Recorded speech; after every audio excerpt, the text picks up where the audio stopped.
সকলোকে স্বাগতম জনাইছোঁ মোৰ ইউটিউব চেনেল ইউবিকেশ্যনলৈ। বন্ধুসকল, আজি মই উপস্থিত আছোঁ গোলাঘাট জিলাৰ সাধনী কলাক্ষেত্ৰত। আজি আপোনালোকক কলাক্ষেত্ৰৰ চৌপাশৰ সমূহ দৃশ্য দেখুৱাম। এয়া মই কলাক্ষেত্ৰৰ ভিতৰত সোমাই আহিছোঁ, চাই যাওক ভিডিঅ'টো। বন্ধুসকল, এয়া মই কলাক্ষেত্ৰৰ ভিতৰত প্ৰৱেশ কৰিছোঁ আৰু কলাক্ষেত্ৰৰ ভিতৰত সোমাবলৈ আপোনালোকে টিকট সংগ্ৰহ কৰিব লাগিব। প্ৰতিটো টিকেটৰ মূল্য 20 টকাকৈ লৈছে। বৰ্তমান কৰোনা মহামাৰীৰ কাৰণে কলাক্ষেত্ৰৰ পৰ্যটকৰ সংখ্যা কিছু কম দেখা পোৱা গৈছে আৰু ইয়াৰ যিখিনি কিছু সংখ্যক কাম ইয়াত চলাই আছে, তেওঁলোকৰ সৌন্দৰ্যতাৰ দিশতে হওক, অন্যান্য কাৰিকৰী দিশতে হওক, সকলো কাম বৰ্তমান চলাই থকা দেখা পোৱা গৈছে। চাই যাওক, সুন্দৰকৈ ইয়াত ফুলৰ বাগিচাসমূহ সজাই তুলিছে। আপোনালোক মই আজি কলাক্ষেত্ৰৰ চৌপাশৰ চাৰিওফালৰ সকলো দৃশ্য আপোনালোক দেখুৱাম। আৰু যিসকল বন্ধু মোৰ চেনেলত নতুনকৈ আহিছে, তেওঁলোকক অনুৰোধ কৰিছোঁ যাতে মোৰ চেনেলটো ছাবস্ক্ৰাইব কৰিব। ইয়াত দেখা পাইছে এটা ডাষ্টবিন, বৰ সুন্দৰ লাগিছে, দেখিছে আপোনালোকে নিশ্চয়।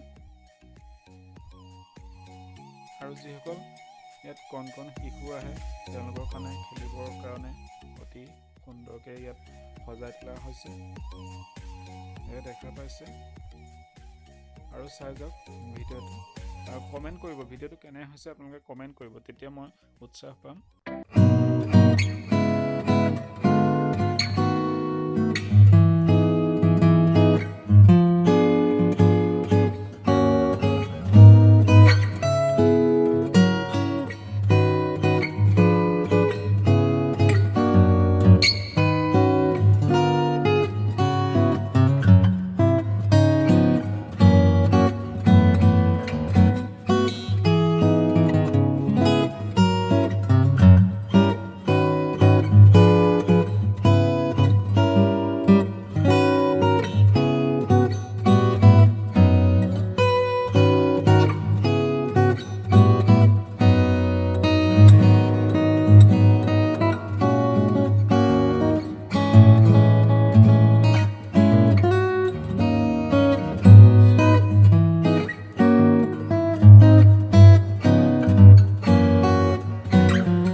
চোৱাৰ বাবে সকলোকে।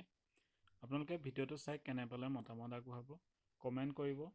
ইয়াতকৈ আৰু ভাল ভাল ভিডিঅ' মই বনাবলৈ চেষ্টা কৰিম আৰু আপোনালোকক এনেদৰে অসমৰ বিভিন্ন ঠাই আপোনালোকক দেখুৱাবলৈ মই চেষ্টা কৰিম।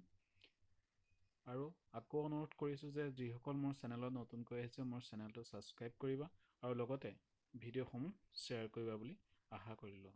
ধন্যবাদ। জয় অসম।